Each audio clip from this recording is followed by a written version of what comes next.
Hello everyone, बहुत बहुत स्वागत है आपका हमारे यूट्यूब चैनल परीक्षा दर्शिका पर। कैसे हैं आप सब? मैं उम्मीद करती हूँ आप सभी ठीक होंगे और अपनी अपनी परीक्षा की तैयारी कर रहे होंगे। दोस्तों, जैसा कि हम लोग रीतिकाल से संबंधित महत्वपूर्ण प्रश्नों को लगभग कर लिए हैं, आज की इस वीडियो में रीतिकाल के प्रमुख कवियों का परिचय, उनकी रचनाएं, किसने रीतिकाल के संबंध में क्या क्या बातें कही, इन सारी चीज़ों को देखेंगे ताकि एग्जाम में हमारा रीतिकाल से संबंधित कोई भी प्रश्न नहीं छूटे। तो चलिए देखते हैं रीतिकाल। हम लोग जानेंगे कि रीतिकाल आखिर किसे कहा गया। तो रीति का मतलब यहाँ पे होता है नियम। ऐसी रचनाएं जो नियमबद्ध तरीके से की गई हो, अर्थात नियमों को ध्यान में रखकर इस काल के कवियों ने रचनाएं की।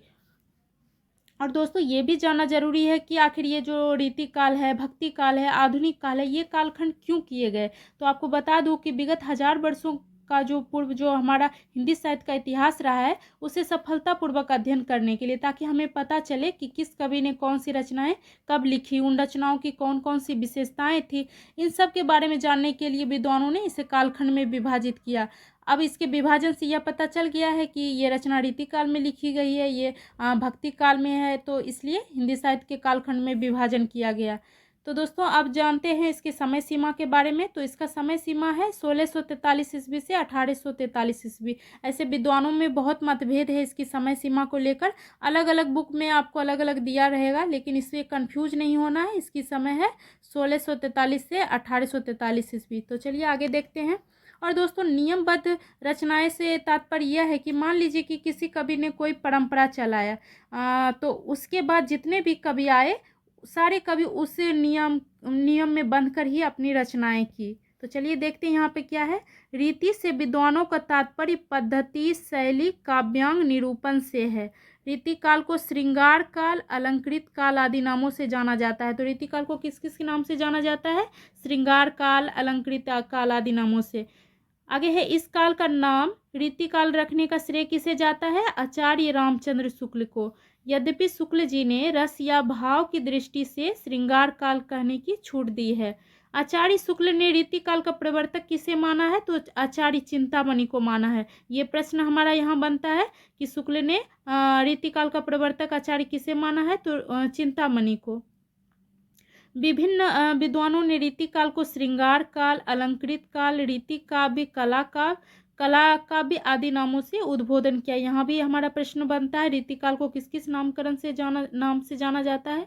तो प्रत्येक काल के पीछे विद्वानों द्वारा काव्य प्रवृत्तियों एवं उस समय की सामाजिक, राजनीतिक, साहित्यिक परिस्थितियों को ध्यान में रखकर दिया गया है। तो दोस्तों, ये जो नामकरण रहा हमारा श्रृंगार काल, अलंकृत काल, रीतिकाल के संबंध में, तो उस काल के जो कवि थे उन्होंने उस समय का परिस्थिति के अनुसार ये नामकरण दिया।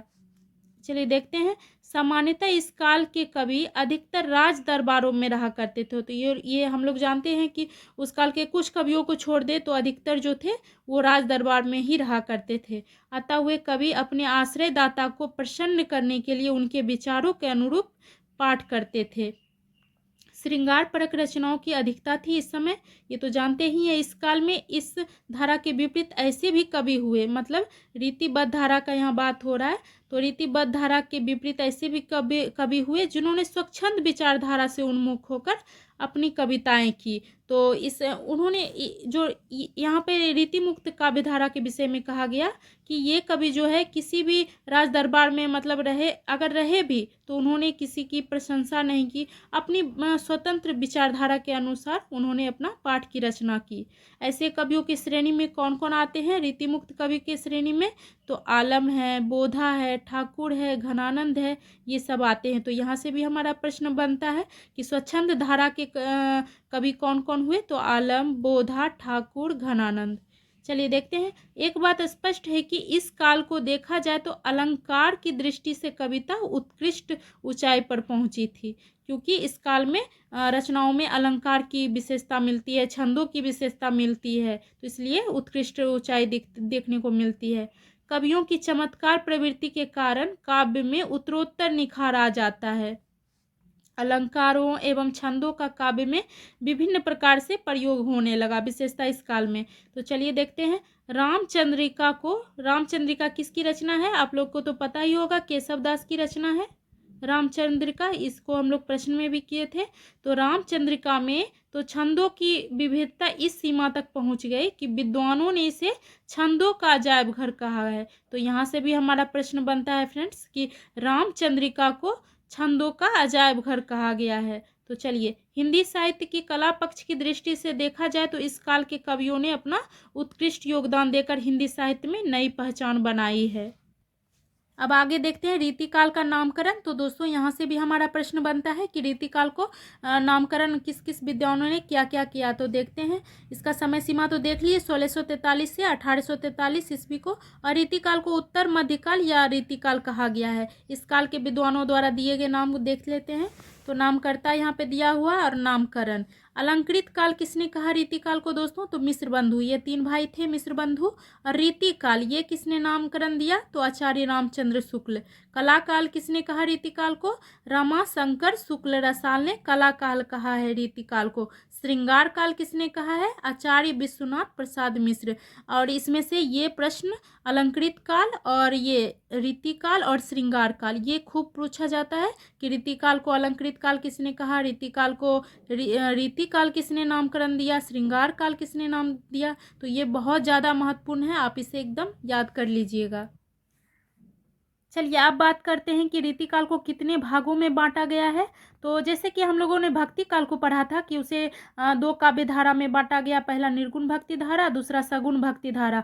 बिल्कुल वैसे ही रीतिकाल को 3 धाराओं में बांटा गया। चलिए अब बात करते हैं कि रीतिकाल को कितने भागों में बांटा गया। तो जैसे हम लोगों ने पढ़ा था कि भक्ति काल को 2 भागों में बांटा गया, निर्गुण भक्ति धारा, दूसरा सगुण भक्ति धारा। बिल्कुल वैसे ही रीतिकाल को 3 धाराओं में बांटा गया। पहला है रीतिबद्ध काव्य धारा, रीति सिद्ध काव्य धारा और तीसरा है रीति मुक्त काव्य धारा। तो चलिए एक एक करके सबके बारे में जान लेते हैं।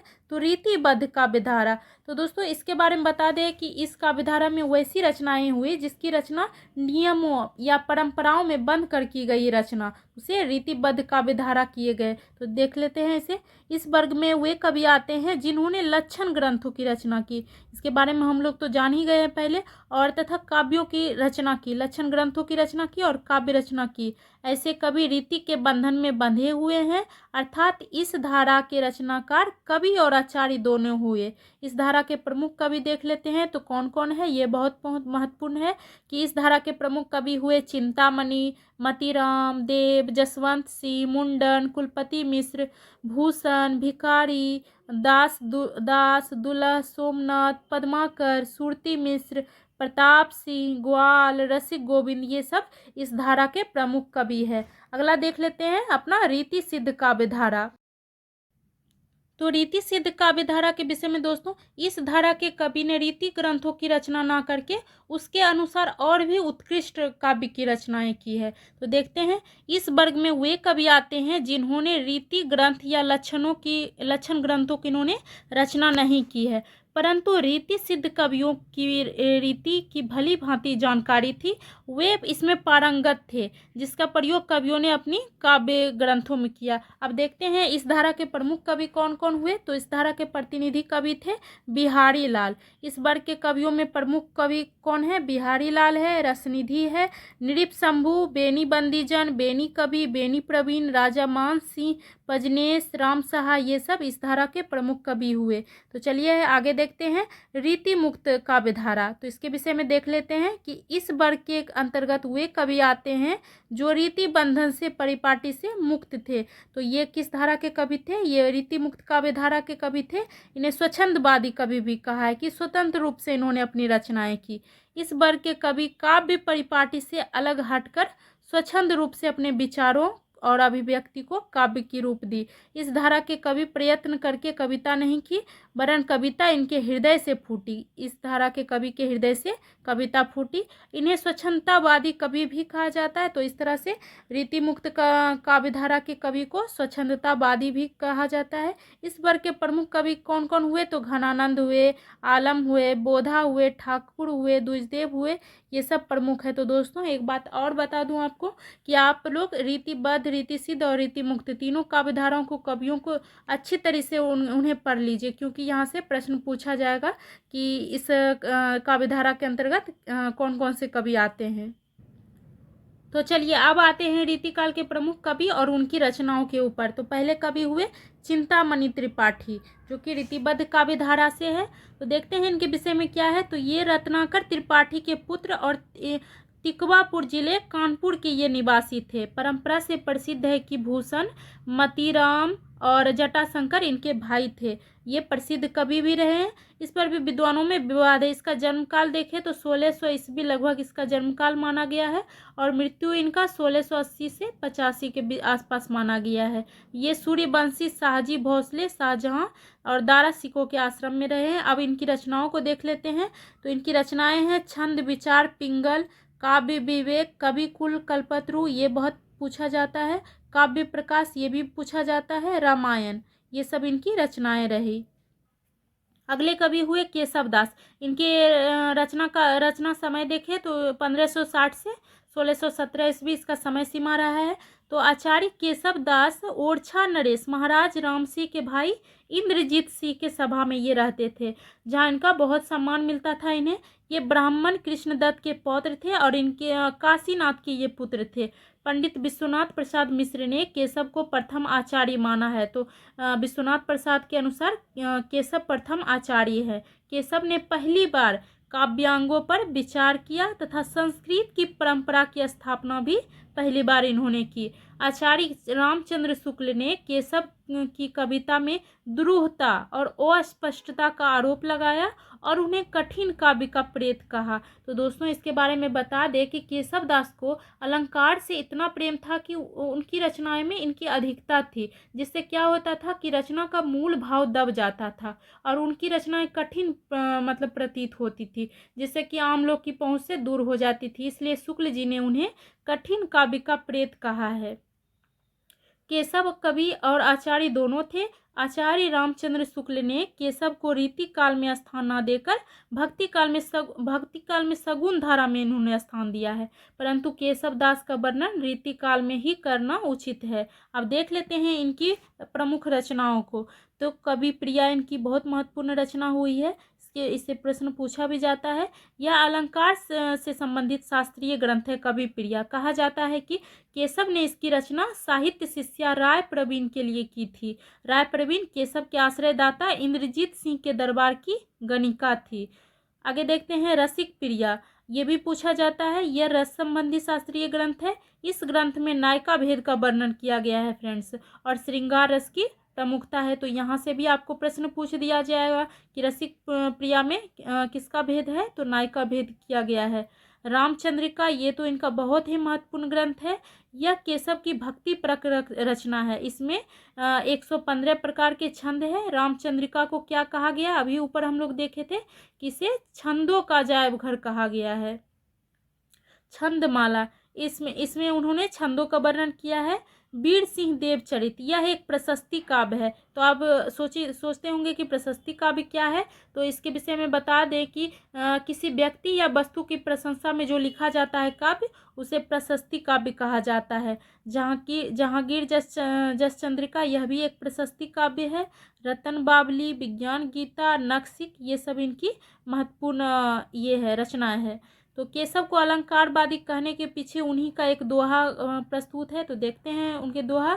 यद्यपि सुजाति सुलक्षणी, सुवरण सरस सुवृत, भूषण बिनु न विराजई, कविता बनिता मित। दोस्तों इनकी ये पंक्तियां अलंकारों के बारे में कही गई।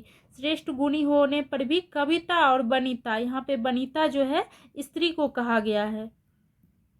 तो श्रेष्ठ गुणी होने पर कविता और बनिता, अलंकार आभूषण के बिना शोभा नहीं देता है। तो उनका ये मत था अलंकारों के प्रति। अगले कवि हैं कुलपति मिश्र। तो ये आगरा के रहने वाले माथुर चौबे थे। इनके पिता का क्या नाम था, परशुराम मिश्र। कहा जाता है कि हिंदी साहित्य के प्रसिद्ध कवि बिहारी लाल इनके मामा थे। कुलपति मिश्र जी जयपुर के महाराज जयसिंह के पुत्र महाराज राम सिंह के आश्रय में रहते थे। इनकी कविता का काल क्या है, तो 1660 ईस्वी से 1700 ईस्वी के बीच इन्होंने रचनाएं की। चिंतामणि की परंपरा में आने वाले ये दूसरे प्रमुख आचार्य हैं और ये संस्कृत के विद्वान भी थे। दोस्तों इनकी रचनाओं की बात करें तो रस रहस्य इनकी रचना है, संग्राम सार है, दुर्गा भक्ति चंद्रिका है, मुक्ति तरंगिणी है, नखशिख है। इनमें से 3 ही उपलब्ध है, ये तीनों उपलब्ध है। इसमें दुर्गा भक्ति जो चंद्रिका है, दुर्गा भक्ति चंद्रिका, दुर्गा सप्तशती का पद अनुवाद है, संग्राम सर महाभारत के द्रोण पर्व का ये छायानुवाद है, और रस रहस्य मम्मट के काव्य प्रकाश का छायानुवाद है। चलिए इस तरह से अगले कवि देखते हैं कुमार मणि। इनका जन्म काल है 1665 ईस्वी के आसपास हुआ। ये ध्वनिवादी आचार्य थे कुमार मणि। चिंतामणि कुलपति मिश्र के परंपरा में आते हैं। इनके दो ग्रंथों की चर्चा हुई है, एक रसिक रंजन और एक रसिक लाल। चलिए इस तरह से अपना अगले कवि देख लेते हैं। तो बिहारी लाल, ये रीति काल के सर्वश्रेष्ठ कवि बिहारी लाल का जन्म कब हुआ? 1595 ईस्वी ग्वालियर में। और ये रीति सिद्ध काव्य धारा के कवि हैं, वो भी प्रमुख कवि हैं रीति सिद्ध काव्य धारा के। तो देख लेते हैं इनका जन्म कब हुआ? 1595 ईस्वी ग्वालियर में। कहाँ पे हुआ? तो ग्वालियर के बसुबा गोविंदपुर गांव में। तो कभी कभी इनका जन्म स्थान के से संबंध में भी क्वेश्चन पूछ दिया जाता है। चलिए इनके देखते हैं। इनके पिता का क्या नाम था? केशव राय था। इनके पिता निम्बार्क संप्रदाय के महंत नरहरि दास के शिष्य थे। सन 1645 ईस्वी के आसपास कविवर बिहारी जयपुर के महाराज जयसी के यहाँ पहुँचे तो पता लगा कि महाराज अपनी नवविवाहिता रानी के प्रेम में इतना रसलीन हो गए हैं कि राज दरबार को देखना ही छोड़ दिया है। उस समय बिहारी ने एक दोहा लिखकर महाराज के पास भिजवाया, जो इस प्रकार है। तो देखते हैं किस प्रकार है। नहीं पराग नहीं मधुर मधु, नहीं विकास यही काल, अली कली ही सो बिंधियो आगे कौन हवाल। तो ये जो है इस दोहा के माध्यम से उन्होंने राजा को राज्य काज पे ध्यान देने के लिए समझाया। कहा जाता है कि इस दोहे का महाराज के ऊपर इतना प्रभाव हुआ कि वो प्रसन्न होकर बिहारी को काली पहाड़ी नामक ग्राम दान में दे दिया तथा प्रत्येक दोहे पर उन्होंने स्वर्ण मुद्राएं देने का संकल्प लिया। बिहारी का मृत्यु कब हुआ? तो 1663 ईस्वी में हो गया। बिहारी लाल की ख्याति के आधार पर उनकी एकमात्र रचना है बिहारी सतसई। इनकी चर्चा हम लोग कई बार कर चुके हैं कि इनकी एकमात्र रचना है बिहारी सतसई, जिससे वो हिंदी साहित्य में अमर हो गए। इसमें कितने छंद है फ्रेंड्स? तो 719 छंद है। कहीं कहीं पे आपको 700 छंद दे दिया जाएगा। अब कहा जाता है कि निसंदेह बिहारी को रीतिकाल का सर्वश्रेष्ठ कवि कहा जा सकता है। बिहारी ने अलंकार, रस, भाव, वक्रोक्ति, ध्वनि, नायिका भेद, गुण, रीति आदि को आयाम में रखकर दोहे की रचना की। चलिए तो इस तरह से अगला देखते हैं महाराज जसवंत सिंह। ये मारवाड़ के प्रसिद्ध महाराजा थे और महाराज जसवंत सिंह अपने समय के सबसे प्रतापी हिंदू नरेश थे। ये महाराज गज सिंह के दूसरे पुत्र थे। इनका जन्म समय देखें तो 1626 ईस्वी और मृत्यु कब हुआ? 1688 ईस्वी में। ये हिंदी साहित्य के प्रमुख आचार्य माने जाते हैं। इन्होंने अलंकारों पर एक छोटा सा ग्रंथ लिखा, भाषा भूषण लिखा, जो बहुत ही प्रचलित हुआ। भाषा भूषण बिल्कुल चंद्रालोक की छाया पर बनाया। दोनों पुस्तकों में एक ही दोहे श्लोक में लक्षण और उदाहरण दिए गए हैं। भाषा भूषण के अतिरिक्त इनके अन्य ग्रंथ के बारे में देख लेते हैं। तो कौन कौन है? तो एक तो भाषा भूषण हो गया, दूसरा अनुभव प्रकाश हो गया, आनंद विलास ये इनकी महत्वपूर्ण रचना है, एक अपरोक्ष सिद्धांत, सिद्धांत सार, सिद्धांत बोध, और ये पूछा जाता है प्रबोध चंद्रोदय नाटक। ये इनकी महत्वपूर्ण रचनाएं हैं। अगले कवि हैं, देख लेते हैं बेनी। ये 1643 ईस्वी के आसपास मौजूद थे। ये असनी के बंदीजन थे। इनका कोई ग्रंथ उपलब्ध नहीं है, फुटकल कवित सुने जाते हैं। बेनी बंदीजन, इनकी कविता काल देखें तो 1792 से 1833 ईस्वी के आसपास माना गया है। ये रायबरेली के रहने वाले थे और अवध के प्रसिद्ध वजीर महाराज टिकत राय के आश्रम में रहते थे। तो यहाँ से इनका प्रश्न पूछा जाता है कि ये किसके आश्रय में रहते थे? तो टिकत राय के आश्रम में रहते थे। और इनके द्वारा दो ग्रंथ है, एक तो टिकैत राय प्रकाश है और एक रस विलास है। इनकी दो महत्वपूर्ण रचनाएं। अगले कवि को देख लें तो बेनी प्रवीण। ये बेनी थे, ये बेनी प्रवीण हैं। ये लखनऊ के वाजपेयी थे और इन्होंने 1817 में अपने दूसरे ग्रंथ की रचना की। इनके दो ग्रंथ कौन कौन सा है? ये दोनों महत्वपूर्ण ग्रंथ है, ये क्वेश्चन पूछा जाता है। एक श्रृंगार भूषण और एक नवरस तरंग, जिसमें से 1817 में नवरस तरंग की इन्होंने रचना की। अगले कवि हुए मंडन। ये बुंदेलखंड के रहने वाले थे मंडन और राजा मगध सिंह के दरबार में 1739 ईस्वी के आसपास ये मौजूद थे। इनकी 5 ग्रंथों के बारे में पता चलता है। तो कौन कौन है देख लेते हैं। एक है रस विलास, जनक पचीसी, रस रत्नावली, जानकी जू को ब्याह, नैन पचासा, ये इनकी प्रमुख रचनाएं हैं। अगले कवि हुए हमारे भूषण। तो इनके संबंध में एक प्रश्न बनता है फ्रेंड्स कि जैसे रीतिकाल में विशेषता श्रृंगार रस की ही रचनाएं ज़्यादा कवि ने लिखी, लेकिन उस वक्त एक ऐसे कवि थे जिन्होंने श्रृंगार रस की जगह वीर रस को चुना। वो कवि थे कौन? भूषण। इन्होंने अपनी कविताओं में महाराणा प्रताप के वीरता शौर्य के बारे में बताया। ऐसा कहा जाता है कि उस दौर में जहाँ सारे कवि ने श्रृंगार रस को अपनी रचना का आधार बनाया, तो भूषण ने वीर रस का वर्णन किया। तो इनके बारे में ये विशेषता है। चलिए और देख लेते हैं इनके विषय में जानकारी। तो इनका जन्म कहाँ हुआ, कब हुआ दोस्तों? तो 1613 ईस्वी में कानपुर जिला तिकवापुर में इनका जन्म हुआ। इनकी मृत्यु कब हुई? तो 1715 ईस्वी में हुई। ये कान्य कुब्ज ब्राह्मण थे। ये शिवाजी और छत्रसाल के आश्रयदाता थे।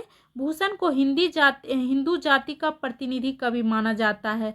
भूषण इनकी उपाधि है, जिसे चित्रकूट के नरेश सोलंकी के पुत्र रुद्र सिंह ने प्रदान की थी। तो दोस्तों ये प्रश्न हमारा यहाँ से भी बनता है कि भूषण उपाधि इन्हें किसने दी?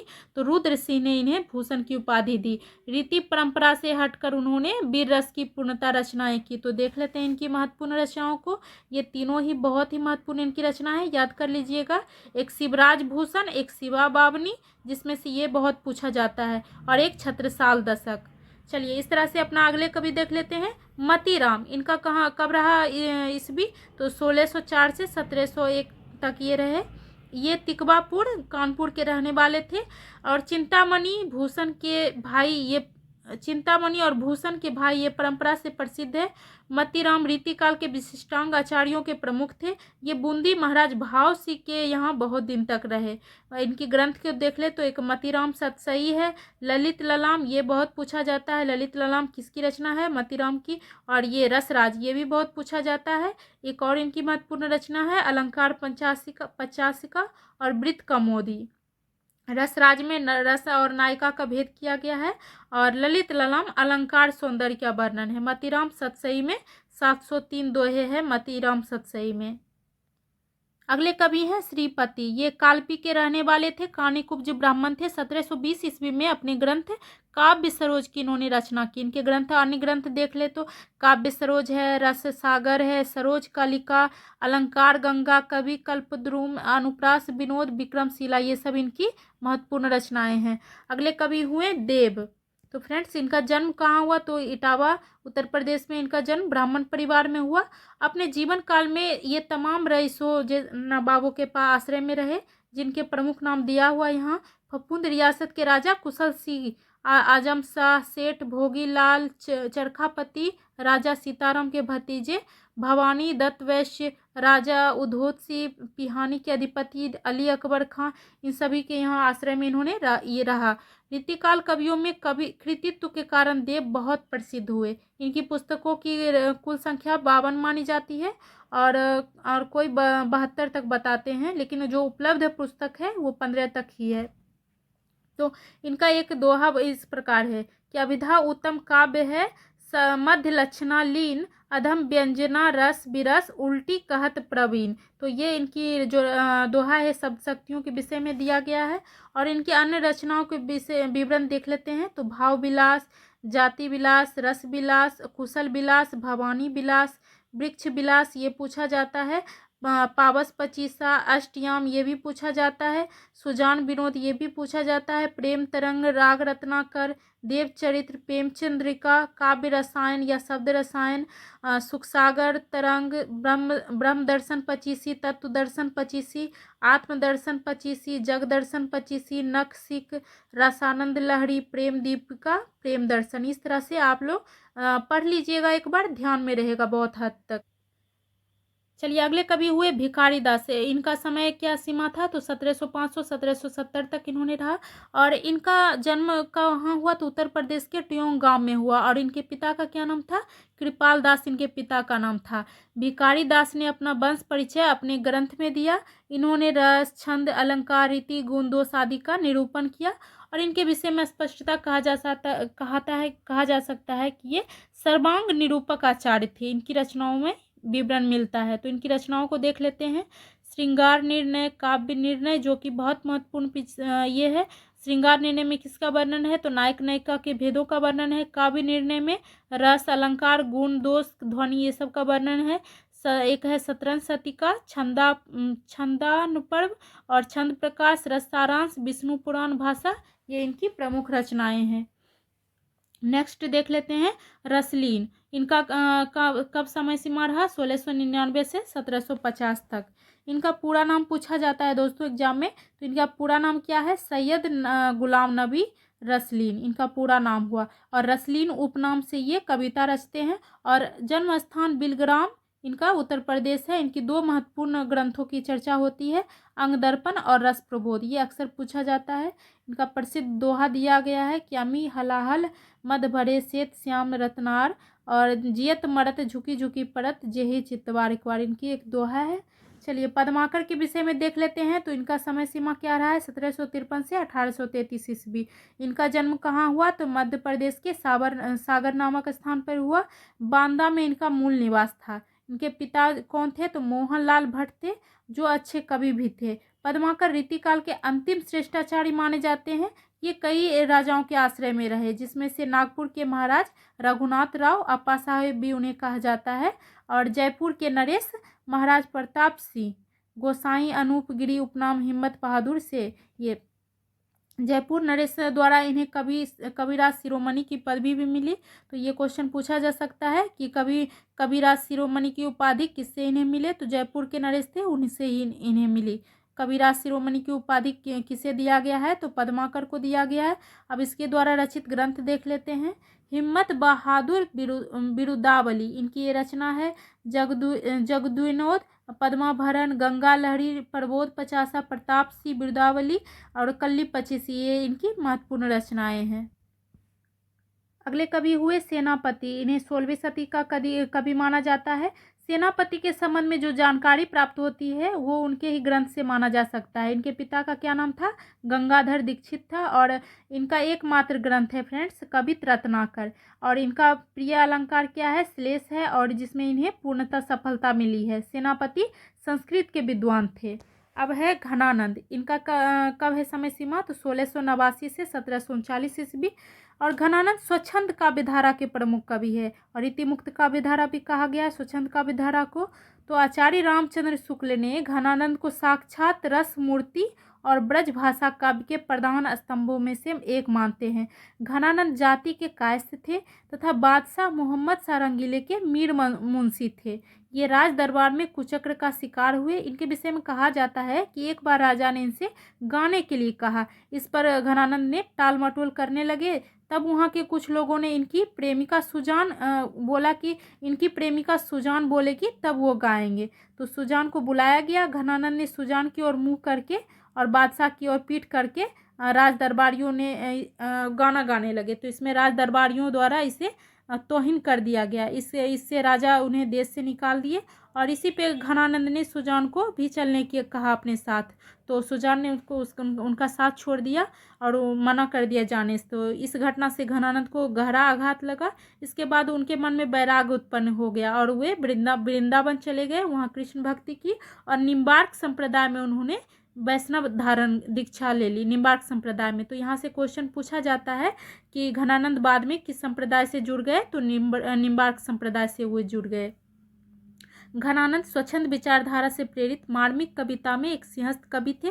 और इनकी हृदय की गहराइयों को छूती है इनके ग्रंथ। तो इनके ग्रंथ का नाम देख लेते हैं। सुजान सागर, जो कि बहुत महत्वपूर्ण है, यहाँ से पूछा जाता है। कोक सागर, विरह लीला, रस केवली, कृपानंद, ये इनकी रचनाएं हैं। इसमें से सुजान सागर बहुत महत्वपूर्ण है। अगले रचनाकार हुए बोधा। ये 18वीं सदी के कवि थे।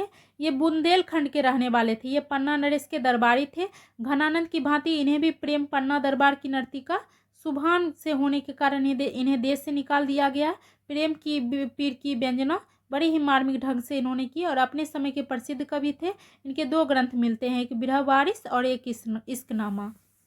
चलिए अगले देखते हैं। आलम के विषय में दिया गया है। तो आचार्य रामचंद्र शुक्ल ने इनका समय कब तक माना? 1683 से 1703 ईस्वी तक इनका कविता काल माना। ये जाति के क्या थे? तो जाति के ये ब्राह्मण थे, परंतु शेख नाम की एक अंग्रेजीन से विवाह करके ये मुसलमान हो गए। बाद में जहाँ नामक एक पुत्र भी हुआ।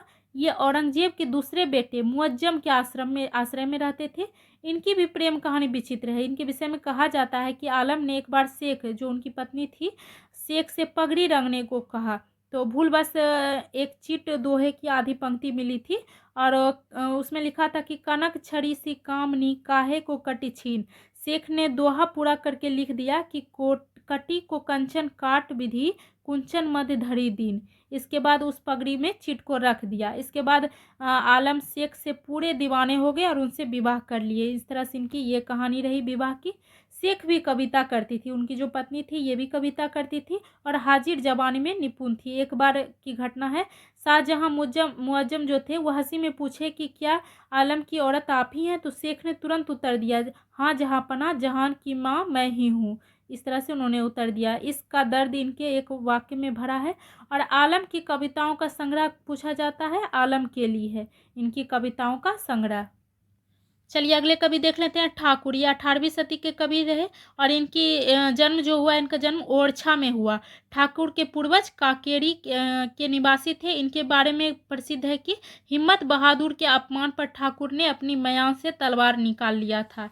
हिंदी साहित्य के इतिहास में 3 कवि ठाकुर नाम से हो चुके हैं, जिसमें से 2 कवि असनी के ब्रह्मभट्ट और एक बुंदेलखंड के कायस्थ थे। इन तीनों की कविता इतनी मिलजुल गई कि भेद करना कठिन हो जाता है।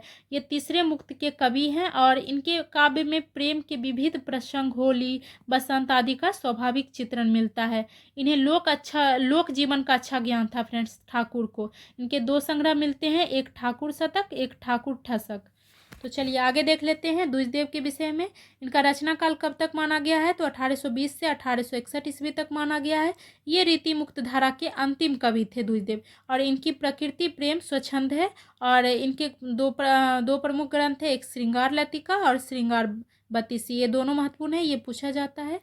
चलिए अगले कवि देख लेते हैं रसनिधि के विषय में। तो इनका वास्तविक नाम क्या था, पृथ्वी सी। यहाँ से क्वेश्चन पूछा जाता है। इनके रसनिधि का वास्तविक नाम पृथ्वी सी और रसनिधि इनका क्या था, उपनाम था।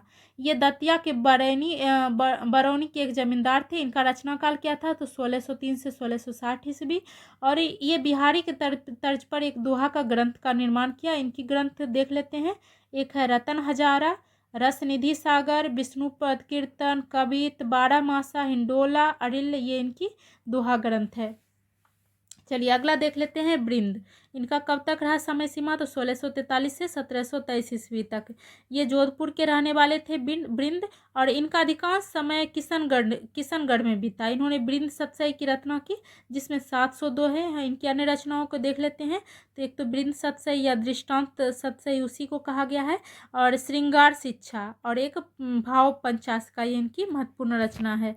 अगले कवि कौन हुए, तो अगले कवि हुए ग्वाल कवि। 1791 से 1868 इनका समय है। और ग्वाल कवि मथुरा के रहने वाले थे। ये बंदी जन सेवाराम के पुत्र थे।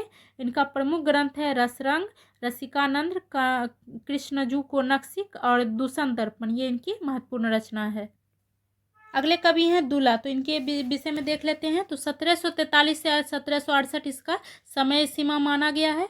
और ये कालिदास त्रिवेदी के पुत्र थे। इन्होंने अलंकार पर एक ग्रंथ लिखा जो बहुत प्रसिद्ध हुआ। इनकी पुस्तक का नाम है कवि कुलकेश भरण, इनकी रचना का नाम है। और इसमें कितना पद है, 85 पद है। मतिराम दास और देव आदि दुल्हा का नाम भी लिया जाता है इनके साथ ही। तो नेक्स्ट देख लेते हैं प्रताप शाही। अगले कवि हुए। इनके रचना काल देखते हैं। तो 1823 से 1843 ईस्वी माना जाता है। प्रताप सिंह कहाँ के थे, तो ये बुंदेलखंड के निवासी रतन सेन बंदीजन के ये पुत्र थे। और प्रताप शाही एक कवि हुए, टीकाकार हुए, रीतिकार के रूप में भी इन्हें जाना जाता है। और शिव सेंगर के माता अनुसार ये पन्ना महाराज छत्रसाल के आश्रय में रहे प्रताप सिंह।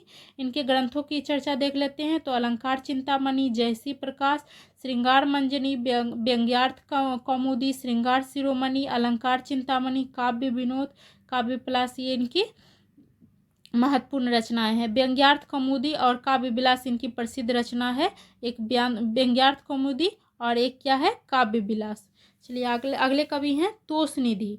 इनका कविता काल क्या रहा, तो 1734 ईस्वी के आसपास रहा। और ये इलाहाबाद के रहने वाले थे। इनका पिता का नाम था चतुर्भुज शुक्ल। और ये प्रसिद्ध कवि काव्यांगों के सरस लक्षण और उदाहरण दिए। इनकी रचनाओं को देख लें तो सुधा निधि, विनय शतक और नक्सिक, ये इनकी प्रमुख रचना है। नेवाज, इनका समय 1680 ईस्वी के लगभग ये वर्तमान थे और जाति के ये ब्राह्मण थे। इन्होंने शकुंतला नाटक नाम का एक आख्यान, दोहा, चौपाई, छवैया आदि छंदों में लिखा है। श्रीपति कौन थे? तो ये 1720 ईस्वी के समय के थे और ये कलापी के रहने वाले कानिकुब्ज ब्राह्मण थे। इनके ग्रंथों को देख ले तो शिव शिव काव्य सरोज, कविकल्प द्रुम, अनुप्रास विनोद, रससार, ये इनकी प्रमुख रचना है। और विक्रम विलास, सरोज कलिका, अलंकार गंगा, ये इनकी प्रसिद्ध रचना है। तो चलिए फ्रेंड्स, आज का वीडियो यही रहा और हमने आज के वीडियो में पढ़ा कि रीतिकाल किसे कहा जाता है, रीतिकाल को कब से कब तक का समय माना गया है, और साथ ही साथ हमने देखा कि रीतिकाल को कितने वर्गों में बांटा गया है, उसके कवि और उनकी प्रमुख रचनाओं को भी देखा। इन सारी चीज़ों को हमने इस वीडियो में देखा। मुझे उम्मीद है आपको वीडियो पसंद आया हो, और पसंद आया हो तो जल्दी से जल्दी चैनल को लाइक कीजिए, सब्सक्राइब कीजिए और अपने दोस्तों को भी शेयर कीजिए। Thank you.